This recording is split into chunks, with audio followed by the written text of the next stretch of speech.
मंजिल उन्हीं को मिलती है जिनके सपनों में जान होती है, पंखों से कुछ नहीं होता, सिर्फ हौसलों से उड़ान होती है। हेलो लर्नर्स, मैं अनुज कुमार स्वागत करता हूं आप सभी का एग्जाम इनसाइट में, जहां पर आपके हर सपने को पूरा करने के लिए हम हर पल आपके साथ हैं। तो आज हम आपके लिए लाए हैं जनरल साइंस से एक बहुत ही इंपॉर्टेंट टॉपिक, इकोलॉजी। तो आइए स्टार्ट करते हैं। इकोलॉजी, इकोलॉजी में फर्स्ट टर्म है आपका एनवायरमेंट। एनवायरमेंट मीन्स सराउंडिंग, हमारे चारों तरफ की वो चीजें, वो कंडीशंस जो किसी भी लिविंग ऑर्गेनिज्म को इफेक्ट करती हैं, वो क्या कहलाता है? उसका एनवायरमेंट। जैसे हम इस रूम में हैं, हमारे चारों तरफ एयर है, इसकी छत है, जो कुछ भी है हमारे चारों तरफ, वो सब क्या है? हमारा एनवायरमेंट। मीन टू से सराउंडिंग ऑफ लिविंग ऑर्गेनिज्म, जिसमें वो रह रहे हैं या अपनी जो भी जीवन प्रक्रिया कर रहे हैं, वो सब क्या है? उसका एनवायरमेंट है। और इसी एनवायरमेंट के और लिविंग ऑर्गेनिज्म के बीच के इंटरेक्शन को हम क्या बोलते हैं? Ecology. The interaction among living organism, living organism में आपका प्लांट, एनिमल, माइक्रोब्स कुछ भी हो सकते हैं, और उनका जो भी आपका एबायोटिक एनवायरमेंट से, abiotic means non living component के साथ जो भी रिलेशनशिप है, वो क्या कहलाएगा? इकोलॉजी। अब इकोलॉजी वर्ड जो दिया था, ये दिया था आपका अर्नेस्ट हैकल ने, और ओडम ने इकोलॉजी को क्या बताया? Odum is known as the father of modern ecology. तो ये क्वेश्चन कई बार आया है, who is known as father of modern ecology. तो फादर ऑफ मॉडर्न इकोलॉजी कौन है? ओडम। ओडम ने क्या बताया? ओडम ने बताया कि ecology is the study of structure and function of ecosystem. Ecosystem के स्ट्रक्चर और फंक्शन की स्टडी को क्या बोल रहे हैं? इकोलॉजी। और टर्म जो इकोलॉजी सबसे पहले दिया था, it was given by the Reiter, and Ernest Haeckel was given credit to coin and define the term ecology. लेकिन क्रेडिट किसको जाता है? आपका अर्नेस्ट हैकल को। तो रीटर का नाम कहीं भी नहीं आया। रीटर ने इवन सबसे पहले यूज किया टर्म इकोलॉजी, बट जो क्रेडिट जाता है वो किसको जाता है? अर्नेस्ट हैकल को। और ये बहुत ही इंपॉर्टेंट टर्म आपका, फादर ऑफ इंडियन इकोलॉजी। तो फादर ऑफ इंडियन इकोलॉजी कौन है? Ramdev Mishra. Ramdev Mishra is known as the father of Indian ecology. तो यहां से आपका क्वेश्चन जरूर आते हैं इस टॉपिक से। हर एग्जाम में, एसएससी में अभी ईपीएफओ का एग्जाम हुआ, उसमें भी इकोलॉजी से रिलेटेड क्वेश्चन आए थे। नेक्स्ट है आपका, इकोलॉजी को जो है दो मेन ब्रांचेस में हमने डिवाइड किया है। एक है हमारा ऑट इकोलॉजी और एक है सिन इकोलॉजी। तो ऑट इकोलॉजी क्या है? Autecology deals with an organism or species, its adaptation and interaction with its environment। कोई भी ऑर्गेनिज्म या कोई भी स्पेसीज किस तरह से अपने आप को अडॉप्ट कर रही है, किस तरह से किसी एनवायरनमेंट में रहने के लिए अपने आप को वो ढाल रही है, और उसके एनवायरनमेंट के साथ जो भी इंटरेक्शन है वो क्या है? Autecology. और सीन इकोलॉजी की बात करें, synecology is the study of different species living in a community. एक कम्युनिटी में क्या है? बहुत सारी स्पेसीज रहती हैं, वो स्पेसीज आपका एक दूसरे से क्या रिलेट कर रही हैं, या अपने सराउंडिंग के साथ, अपने चारों तरफ एनवायरनमेंट के साथ उनका क्या रिलेशनशिप है, वो क्या है? Synecology. तो कोई भी एक ऑर्गेनिज्म या एक स्पेसीज का अडेप्टेशन और इंटरेक्शन, वो क्या है? आपका ऑट इकोलॉजी। और जब आपका बहुत सारी स्पेसीज एक कम्युनिटी में रहती हैं, उनका आपस में रिलेशन और अपने सराउंडिंग के साथ रिलेशन क्या है? Synecology. अब इसको फर्दर हमने दो ब्रांचेस में डिवाइड किया है। एक है आपका एक्वेटिक इकोलॉजी और एक है टेरेस्ट्रियल। Aquatic means water. तो जो भी आपका एक्वेटिक इकोसिस्टम है, वाटर इकोसिस्टम है, चाहे वो आपका फ्रेश वाटर हो, रिवर हो, पॉन्ड हो, या आपका मरीन मींस समुद्री हो, ओशियन हो, तो उसके अंदर जो भी आपका इकोसिस्टम है, दैट इज एक्वेटिक इकोलॉजी। और दूसरा टेरेस्ट्रियल, स्थलीय इकोलॉजी। ये क्या है? यह है आपका deals with the terrestrial ecosystem. जो भी आपका स्थलीय आवास है, स्थलीय पारिस्थितिकी तंत्र है, जैसे आपका जंगल हुए, घास के मैदान हुए, रेगिस्तान हुआ, वो सब किस में आएगा? टेरेस्ट्रियल इकोलॉजी में। Next, ecological hierarchy following the below order. कोई भी इकोलॉजी आपका, इसको जब हम ऑर्डर में रखते हैं, that is known as the hierarchy. तो वो सबसे पहले क्या आता है इकोलॉजी में? हमारे ऑर्गेनिज्म। ऑर्गेनिज्म क्या बनाते हैं? स्पेसीज। वो स्पेसीज मिलकर के आपका पॉपुलेशन बनाएंगी, पॉपुलेशन से एक कम्युनिटी बनेगी, कम्युनिटी से कोई भी आपका इकोसिस्टम बनता है, इकोसिस्टम से बायोम और बायोम से biosphere. It is the increasing order of ecological hierarchy. अब ऑर्गेनिज्म क्या है? किसी भी इकोलॉजी की स्पेसिफिक जो बेसिक और सबसे छोटी इकाई होती है वो क्या है? हमारा ऑर्गेनिज्म। तो इसके अंदर कोई भी आपका यूनिसेल्युलर से लेकर के मल्टी सेल्युलर तक, unicellular means which are made up of single cell, जो केवल एक कोशिका से बने हैं, और multicellular which are made up of more than one cell, जिसके अंदर बहुत सारी कोशिकाएं हैं। तो कोई भी स्मॉलेस्ट आपका ऑर्गेनिज्म हो सकता है या कोई भी बड़ा ऑर्गेनिज्म हो सकता है, लेकर के बैक्टीरिया से हाथी तक, वेल तक, जिसका एक फिक्स क्या होता है? लाइफ स्पैन, एक निश्चित जीवन अवधि होती है, क्योंकि जितने भी लिविंग बींग्स है आफ्टर ऑल सबको मरना है। तो आपका बर्थ से लेकर के नेचुरल डेथ तक के टाइम को हम क्या बोलते हैं?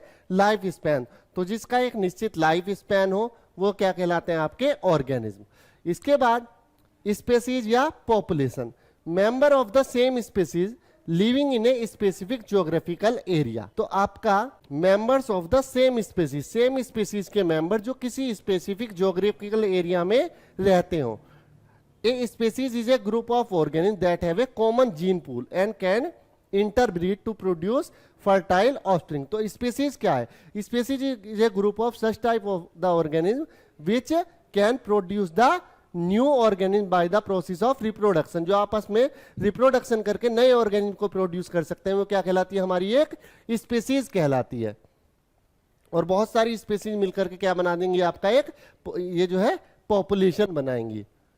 नेक्स्ट, कम्युनिटी की अगर हम बात करें, community is the interacting group of various different species. अब कोई एक पर्टिकुलर एरिया है, वहां पर जितनी भी स्पेसीज आपका रह रही हैं वो सब मिलकर के क्या बनाएंगी? एक कम्युनिटी बनाएंगी। जैसे आपका एक पर्टिकुलर एरिया जिसमें आप रह रहे हैं, वहां पर पेड़ पौधे भी हैं, वहां पर कुत्ते, बिल्ली, भालू, जानवर, बैक्टीरिया, मीन टू से ऑल एनिमल्स हैं, बहुत तरह के माइक्रोब्स हैं, वो सब मिलकर के आपका क्या बनाते हैं? एक कम्युनिटी बनाते हैं। और बहुत सारी कम्युनिटीज मिलकर के क्या बनाएंगी? आपका एक बायोम बनाएंगी। Biome consist of communities which present in a large geographical area. जो एक पर्टिकुलर एरिया में, बहुत बड़े लार्ज ज्योग्राफिकल एरिया में जितनी भी कम्युनिटी रह रही हैं वो सब मिलकर के क्या बनाएंगी? बायोम बनाएंगी। और इकोसिस्टम में आपका जितना भी इकोसिस्टम है इस अर्थ पर, जहां पर भी लिविंग बींग्स है, चाहे वो टेरेस्ट्रियल रीजन में हो चाहे वो एक्वेटिक रीजन में हो, वो सब आपका मिलकर के क्या बना देते हैं? एक बायोस्फीयर। क्योंकि आपका हवा के अंदर भी जानवर हैं, लिविंग बींग्स है, जमीन पर भी रह रहे हैं, पानी पर भी रह रहे हैं। तो ये जितना भी इकोसिस्टम है इनका टोटल क्या कहलाएगा? हमारा बायोस्फीयर। और it is also known as zone of life on the earth. तो जो भी लिविंग ऑर्गेनिज्म जितने भी हैं और जो उनके बीच में जो भी रिलेशनशिप है, जो भी इंटरेक्शन है अपने एटमॉस्फेयर के साथ, hydrosphere means water and lithosphere means land area, तो ये सब मिलकर के जहां भी आपका लिविंग बींग्स है वो कंप्लीट फॉर्म में क्या कहलाता है? आपका biosphere. Next, habitat. Habitat means निवास स्थान। तो वो एरिया जहां पर कोई भी लिविंग ऑर्गेनिज्म बढ़ता है, जिंदा रहता है और रिप्रोडक्शन करता है, वो उसका क्या कहलाता है? हैबिटेट कहलाता है, निवास स्थान कहलाता है। और ये जो हैबिटेट है ये आपका it is an ecological area best suited for an organism. वो हैबिटेट किसी भी ऑर्गेनिज्म के लिए बेस्ट सूटेड होना चाहिए। जैसे मछलियां कहाँ रहती हैं? पानी के अंदर, वो उसका हैबिटेट है। तो हैबिटेट जो है वो वेरी करता है फिजिकल और केमिकल कंपोजिशन में। कोई लिविंग ऑर्गेनिज्म जमीन पर रह रहा है तो वहाँ की फिजिकल कंडीशन, केमिकल कंडीशन अलग होंगी, वो उसका हैबिटेट है। कोई पानी के अंदर रह रहा है वो उसका हैबिटेट है, वहाँ की फिजिकल केमिकल कंडीशन अलग अलग होंगी। Niche includes all the interaction of a species with the biotic and abiotic factors of its environment. Environment की हमने बात की कि हमारे चारों तरफ जो कुछ भी है वो सब क्या है? हमारा एनवायरमेंट है। उस एनवायरमेंट में बायोटिक फैक्टर भी होंगे और एबायोटिक फैक्टर भी होंगे, मींस लिविंग बींग्स भी होंगी और नॉन लिविंग बींग्स भी होंगी। तो उन सबके बीच का जो भी इंटरेक्शन है दैट इज कॉल्ड एज निके। और इकोसिस्टम पहले ही बताया, इकोलॉजी की जो भी स्ट्रक्चरल फंक्शनल यूनिट है जहां पर कोई भी लिविंग ऑर्गेनिज्म एक दूसरे के साथ इंटरेक्ट करते हैं, अपने एनवायरमेंट के साथ इंटरेक्ट करते हैं, वो क्या कहलाता है? इकोसिस्टम। और ये बहुत ही इंपॉर्टेंट टर्म है, ये कई बार आया, who coined the term ecosystem, तो इकोसिस्टम किसने दिया? एजी टेंसले ने। इकोलॉजी किसने दिया? अर्नेस्ट हैकल ने। तो ये एजी टेंसले जो थे एक इंग्लिश बॉटनिस्ट थे, इन्होंने 1935 में सबसे पहले टर्म दिया इकोसिस्टम, पारिस्थितिकी तंत्र। नेक्स्ट, अभी इकोसिस्टम के टाइप क्या है? इकोसिस्टम जो है वो एक छोटा भी हो सकता है और एक बड़ा भी हो सकता है। जैसे एक डेजर्ट के अंदर एक छोटा सा टापू हो सकता है, या आपका बहुत बड़ा समुद्र हो सकता है जो कि 1000 ऑफ माइल तक फैला हुआ है। तो इकोसिस्टम मेनली दो तरह के हैं, एक है आपका टेरेस्ट्रियल और एक है aquatic. Terrestrial ecosystem exclusively land based ecosystem, जो भी आपका जमीनी एरिया है, जमीन पर जो भी रह रहे हैं, लैंड बेस्ड इकोसिस्टम को हम क्या बोलते हैं?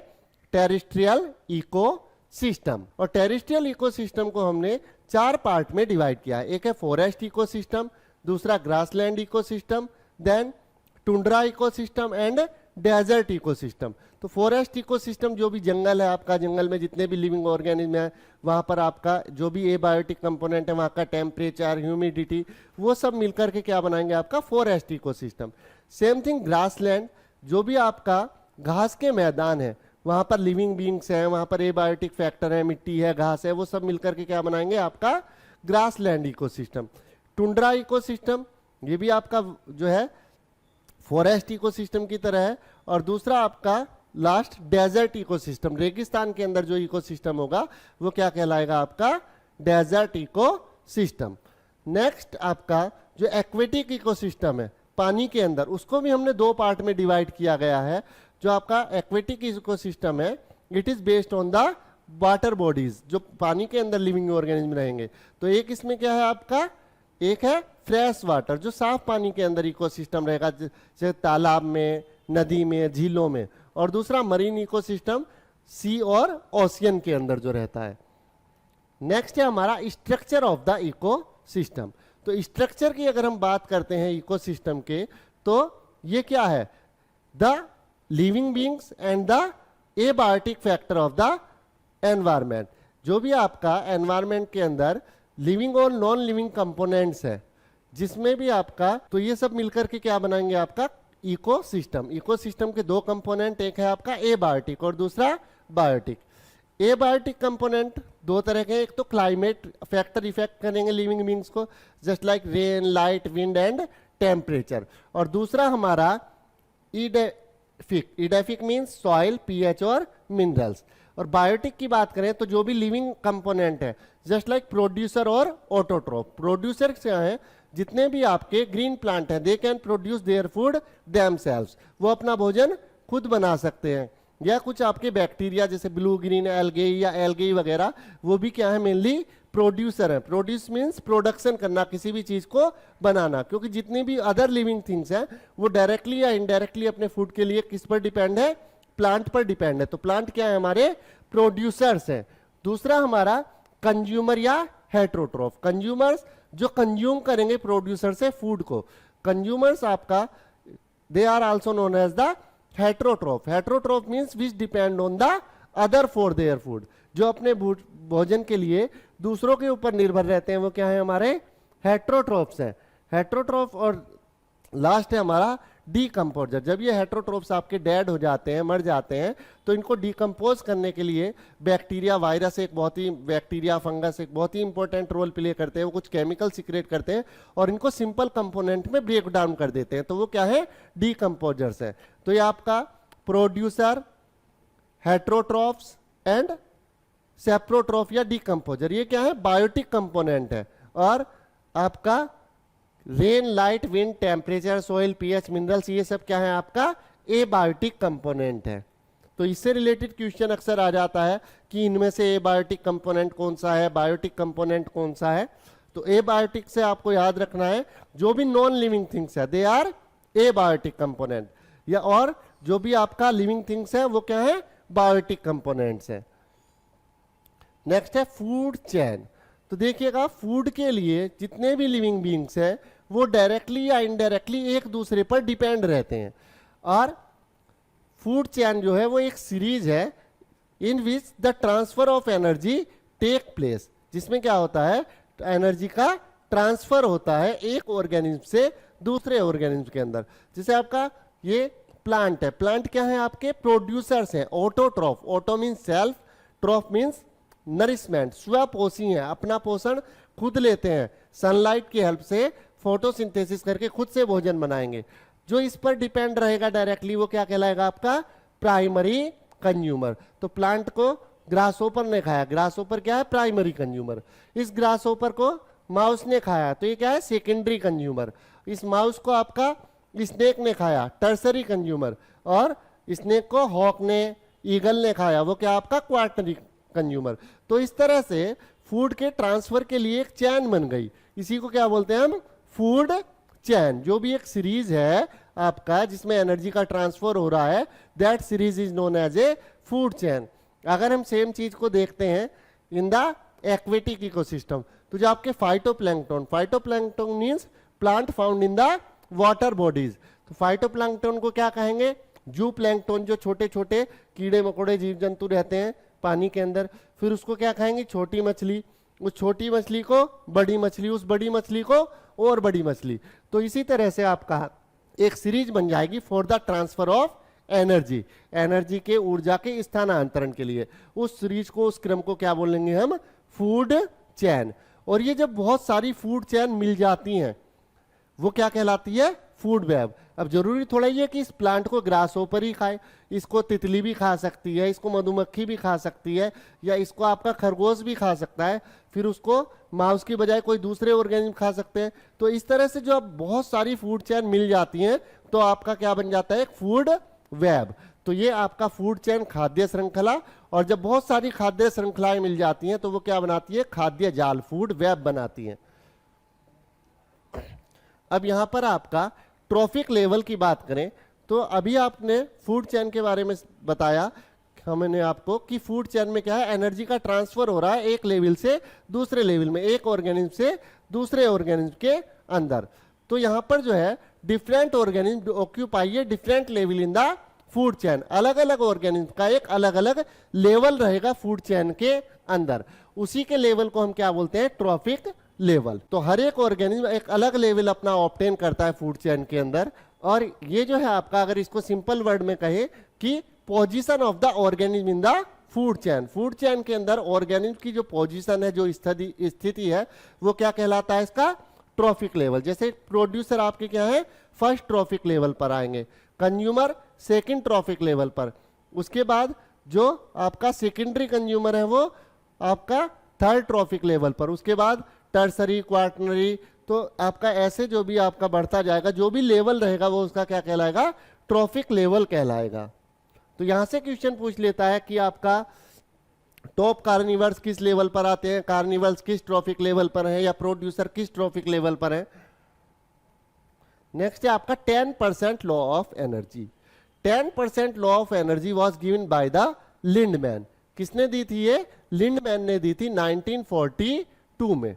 और क्या बताया था कि जब फूड चैन के अंदर एनर्जी ट्रांसफर होती है तो only 10% of the energy is transfer to the next trophic level. एक ट्रॉफिक लेवल से अगले ट्रॉफिक लेवल में केवल 10% एनर्जी ही ट्रांसफर होती है, 90% एनर्जी जो है कंज्यूम कर ली जाती है। जैसे आपका प्रोड्यूसर क्या है, जो भी क्रॉप प्लांट्स हैं, ग्रासेस हैं, फ्लावरिंग प्लांट है, ये प्रोड्यूसर है, ये आपका फूड को प्रोड्यूस करेंगे, दे कंटेन द 100% एनर्जी। लेकिन जब आपका प्राइमरी कंज्यूमर्स के अंदर इनसे एनर्जी जाएगी तो वो केवल कितनी जाएगी 10%, उससे आगे जाएगी तो यहां पर फिर 1%, उससे आगे 0.1%। मीन टू से हर एक लेवल पर आपका 90% एनर्जी डिक्रीज होती रहती है, only 10% energy transfer from one trophic level to another trophic level. और ये किसने दिया था, it was given by the Lindeman. Next है हमारा इकोलॉजिकल पिरामिड। इकोलॉजिकल पिरामिड क्या है, ecological pyramid is the geographical presentation of the, geographical representation जो है किसी भी ऑर्गेनिज्म की relationship in at different trophic level. आपको बताया ट्रॉफिक लेवल क्या है, जो पोजीशन है किसी भी ऑर्गेनिज्म की in a food chain, that is known as the trophic level.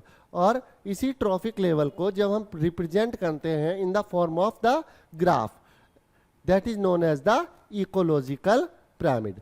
तो ये इकोलॉजिकल पिरामिड कई तरह के आपके हो सकते हैं, pyramid of energy, pyramid of number, pyramid of biomass. और चार्ल्स एल्टन ने क्या दिया था, पिरामिड ऑफ नंबर्स। जब हम ऑर्गेनिज्म के नंबर्स को रिप्रेजेंट करेंगे ग्राफ की फॉर्म में, that is known as the pyramid of number. G Evelyn Hutchinson और रेमंड लिंडमैन, इन्होंने दिया पिरामिड ऑफ एनर्जी। जब हम एनर्जी के लेवल को रिप्रेजेंट करते हैं in the form of the graph, that is known as the pyramid of energy. और पिरामिड ऑफ नंबर्स की अगर हम बात करें तो देखिएगा इसमें क्या है, in this type of ecological pyramid the number of organism in each trophic level represent in the form of graph. तो इसमें आपका जो है किसी भी ट्रॉफिक लेवल में कितने नंबर्स हैं ऑर्गेनिज्म के, उसको जब हम रिप्रेजेंट करते हैं ग्राफ की फॉर्म में, that is known as the pyramid of number. और पिरामिड ऑफ नंबर यूजुअली कैसा होता है, आपका अपराइट होता है, सीधा होता है, क्योंकि प्रोड्यूसर हमेशा ज्यादा होंगे और उससे कम नंबर किसका होगा, हर्बीवर्स का, उससे कम नंबर कार्निवर्स का और उससे कम नंबर टॉप कार्निवर्स का। प्रोड्यूसर प्लांट हमेशा ज्यादा होते हैं, हर्बीवर्स जो उन प्लांट पर डिपेंड रहेंगे their number will be less than the producer, और जो उन हर्बीवर्स पर शाकाहारियों पर डिपेंड रहेंगे कार्निवर्स, उनका नंबर और कम होगा, और जो टॉप लेवल पर होंगे टॉप कार्निवर्स, उनकी संख्या बहुत कम होगी। तो मोस्टली केसेस में जो पिरामिड ऑफ नंबर है दैट इज स्ट्रेट, वो कैसा है आपका, सीधा है। और इन एक्सेप्ट द ट्री के अंदर क्या है, एक अकेला प्लांट है, लेकिन उस प्लांट पर रहने वाले पक्षी बहुत ज्यादा हैं, हर्बीवर्स बहुत ज्यादा हैं, उन हर्बीवर्स की बॉडी पर रहने वाले कीड़े मकोड़े पैरासाइट बहुत ज्यादा हैं, और कुछ पैरासाइट इन पैरासाइट की बॉडी पर भी रहेंगे जिनको हम क्या बोलते हैं, हाइपर पैरासाइट। तो प्लांट के केस में ये कैसा हो जाएगा, इन्वर्टेड हो जाएगा। Otherwise in all of the cases the pyramid of number is upright, हमेशा कैसा रहेगा, सीधा रहेगा। पिरामिड ऑफ बायोमास, बायोमास क्या है, the mass of the organism. Organism का मास जो है किसी भी ट्रॉफिक लेवल पर जब उसका ग्राफिकल रिप्रेजेंटेशन किया जाता है, that is known as pyramid of biomass. तो ये क्या है, in this type of ecological pyramid each level takes into account the amount of biomass. Biomass जो मास है ट्रॉफिक लेवल में ऑर्गेनिज्म का, और ये भी कैसा है, हमेशा आपका अपराइट होता है, एक्सेप्ट द ओशियन। ओशियन के अंदर ये कैसा हो जाएगा, उल्टा हो जाएगा। देखिएगा आपका प्रोड्यूसर का नंबर हमेशा ज्यादा होगा, तो डेफिनेटली उनका बायोमास भी ज्यादा होगा। तो by this graph we can observe that the producer have the 1000 kg mass. उसके बाद हर्बीवर्स कम है तो इनका मास कितना है, 100 kg। प्राइमरी कॉर्निवर्स और कम है तो उनका मास कितना है, 10 kg। और टॉप कार्निवर्स और कम है तो 1 kg। तो जब बायोमास को रिप्रेजेंट किया जाएगा that is known as the pyramid of biomass. But in the case of water bodies, ocean के केसेस में या पॉन्ड के केसेस में प्रोड्यूसर आपके हमेशा कम मास रहते हैं, उसके बाद हर्बीवर्स उससे ज्यादा रहेंगे, और टॉप कार्निवर्स का मास सबसे ज्यादा रहेगा। तो जो मास को रिप्रेजेंट किया जा रहा है that is known as the pyramid of biomass. तो यहां से क्वेश्चन बनता है कि which one is the upright या which one is the opposite side, कौन सा सीधा बनेगा कौन सा उल्टा बनेगा। तो हमेशा आपके पिरामिड ऑफ बायोमास सीधे होते हैं except in the case of ocean. Next हमारा pyramid of energy. Pyramid of energy it is only the type of ecological pyramid which is always upright. ये हमेशा कैसा रहेगा, सीधा रहेगा, ये कभी भी उल्टा नहीं बनेगा, क्योंकि एनर्जी जो है हमेशा आपका 10% कम होती रहती है। तो ये हमेशा कैसा रहेगा, यूनिडायरेक्शनल रहेगा, ये कभी भी उल्टा या सीधा नहीं होगा। जैसे अभी हमने पिरामिड ऑफ नंबर और पिरामिड ऑफ बायोमास की बात करी, कुछ केसेस में वो आपका कैसे हो सकते हैं, उल्टे हो सकते हैं। मैक्सिमम केसेस में सीधे रहेंगे बट कुछ केसेस में उल्टे हो सकते हैं। लेकिन पिरामिड ऑफ एनर्जी जो है ये हमेशा कैसा रहता है, इट इज ऑलवेज यूनिडायरेक्शनल, क्योंकि यहां पर आपका जो है हर एक ट्रॉफिक लेवल पर एनर्जी लॉस्ट होती रहेगी। तो प्लांट आपका 100% एनर्जी सनलाइट से लेकर के फोटोसिंथेसिस की प्रोसेस से फूड बनाएंगे, फिर वो नेक्स्ट ट्रॉफिक लेवल पर हर एक ट्रॉफिक लेवल पर इस तरह से एनर्जी आपका कम होती रहती है। तो यहां से एक क्वेश्चन अक्सर एग्जाम में आया है, मैक्सिमम एग्जाम में हर बार आया है कि which one pyramid is always upright. तो pyramid of energy is always upright. Next है हमारा ecological interaction. Entities live is an assemblage of population having at least 2 different species. तो आपका कोई भी पॉपुलेशन जब बनती है उसमें एटलीस्ट क्या रहेंगी, 2 स्पेसीज रहेंगी, और उन 2 स्पेसीज के बीच में हमेशा कुछ ना कुछ इंटरेक्शन रहेगा। ये इंटरेक्शन आपका बेनिफिशियल भी हो सकता है और नॉन बेनिफिशियल भी हो सकता है। तो ये इंटरेक्शन 2 तरह का है, एक है इंटर स्पेसिफिक और एक है intra specific. Inter specific means interaction between the same species. Same species के बीच में जब इंटरेक्शन होता है, वो इंटरेक्शन आपका फूड को लेकर के कंपटीशन उनमें होता है, या आपका मैटिंग को लेकर के, हैबिटेट को लेकर के, that is known as the interspecific interaction. और जब डिफरेंट स्पेसीज के बीच में इंटरेक्शन हो रहा है, that is known as the intra specific interaction.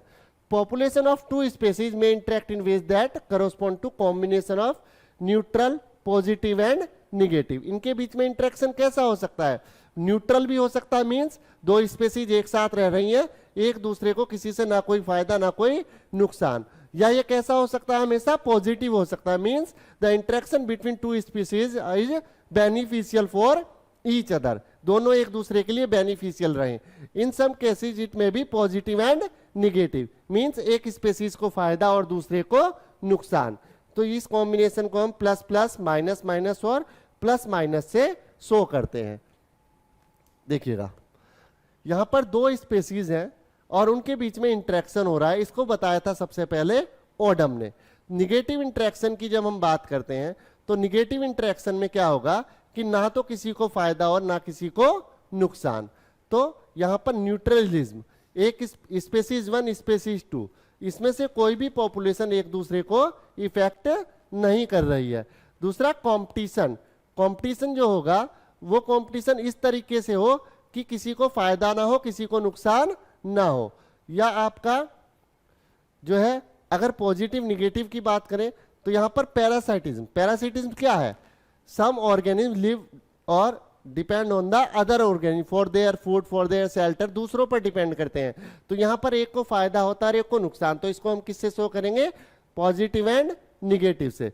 Predation, predation means शिकार। तो एक शिकार रहेगा, दूसरा शिकारी रहेगा। तो शिकार बेचारा हमेशा नुकसान में रहेगा, माइनस में रहेगा, जो शिकारी है उसको फायदा पहुंचेगा। तो इस तरह का इंटरेक्शन जो है स्पीसीज के बीच में होता है, that is known as the positive negative interaction. Same चीज commensalism, commensalism means एक स्पीसीज जब बेनिफिशियल रहे और दूसरे को ना ही तो नुकसान हो ना ही फायदा हो, ना ही नुकसान हो रहा है ना ही कोई फायदा हो रहा है, और रह भी दोनों एक साथ रहे हैं, तो इस इंटरेक्शन को हम क्या बोलते हैं, कॉमन सेलिज्म। और इस तरह का रिलेशनशिप जब दोनों ही बेनिफिशियल रहे तो वो क्या कहलाएगा, पॉजिटिव पॉजिटिव इंटरेक्शन। जैसे आपने देखा होगा जो आपके गाय भैंस बगले के ऊपर कभी कभी बगला या कौवा आकर के बैठ जाता है और उसको जो आपका जो भी उसके अंदर कीड़े मकोड़े रहते हैं, जो आपका चिंचड़ वगैरह हो जाते हैं, उनको खाता रहता है। तो दोनों को ही फायदा है, और गाय भैंस की, जानवरों के शरीर की सफाई हो गई और कौवे को बगले को क्या मिल गया, अपना फूड मिल गया। तो ये क्या है, पॉजिटिव पॉजिटिव इंटरेक्शन है, इसको बोलते हैं प्रोटो कॉर्पोरेशन। और म्यूचुअलिज्म भी इसी तरह का है, जब दोनों ही एक दूसरे के लिए फायदेमंद हो। तो हमेशा 2 पॉपुलेशन के बीच में इंटरेक्शन होता है। It may B neutral, it may be positive negative, और it may be positive positive. तो आइए, ये हमारा इकोलॉजी बहुत ही इंपॉर्टेंट टॉपिक है, हर एग्जाम में इससे रिलेटेड क्वेश्चंस आते हैं। तो कुछ इंपॉर्टेंट एमसीक्यू यहां से हम देख लेते हैं। Which ecosystem has the maximum biomass, maximum biomass किस इकोसिस्टम का होगा, तो मैक्सिमम बायोमास जो होता है हमारा ग्रासलैंड इकोसिस्टम का होता है। ग्रासलैंड में सबसे ज्यादा बायोमास पाया जाएगा। The primary producer of the deep sea hydrothermal vent ecosystem are, तो आपका डीप सी के अंदर, गहरे समुद्रों के अंदर जो आपका प्राइमरी प्रोड्यूसर्स होते हैं वो होते हैं हमारे कीमोसिंथेटिक बैक्टीरिया। क्योंकि गहरे समुद्र के अंदर सनलाइट तो पहुंचेगी नहीं, ब्लू ग्रीन एल्गी को और ग्रीन एल्गी को क्या चाहिए, सनलाइट चाहिए फोटोसिंथेसिस के लिए। तो फोटोसिंथेसिस यहाँ पर नहीं होती, यहाँ पर क्या होती है, कीमोसिंथेसिस होती है। कुछ बैक्टीरिया आपके केमिकल की हेल्प से अपना फूड खुद बनाते हैं और वो क्या होंगे, प्रोड्यूसर रहेंगे। तो डीप सी के अंदर आपका कीमोसिंथेटिक बैक्टीरिया क्या है, प्रोड्यूसर्स है। The term ecosystem was coined bye, तो इकोसिस्टम टर्म दिया था किसने, एजी टेंसले ने, और इकोलॉजी किसने दिया था, अर्नेस्ट हैकल ने। Which of the following is a primary consumer in मेज फील्ड, मक्का के खेत में प्राइमरी कंज्यूमर क्या होगा, तो इसमें तो कोई ज्यादा सोचने वाली बात है नहीं। वुल्फ क्या है, कार्निवर्स है, लायन कार्निवर्स है, फाइटोप्लैंक्टन आपके जो है ओशियन के अंदर पाए जाएंगे। तो प्राइमरी कंज्यूमर क्या होगा, ग्रास होपर, टिड्डा ही होगा। Identify the possible link A in the following food chain, तो देखिए प्लांट को खाया इंसेक्ट ने, इंसेक्ट को खाया फ्रॉग ने। अब फ्रॉग को कौन खा सकता है, तो फ्रॉग को क्या खाएगा यहाँ पर, कोबरा। तो राइट ऑप्शन इज कोबरा, और कोबरा को क्या खाया जाएगा, ईगल खा जाएगा।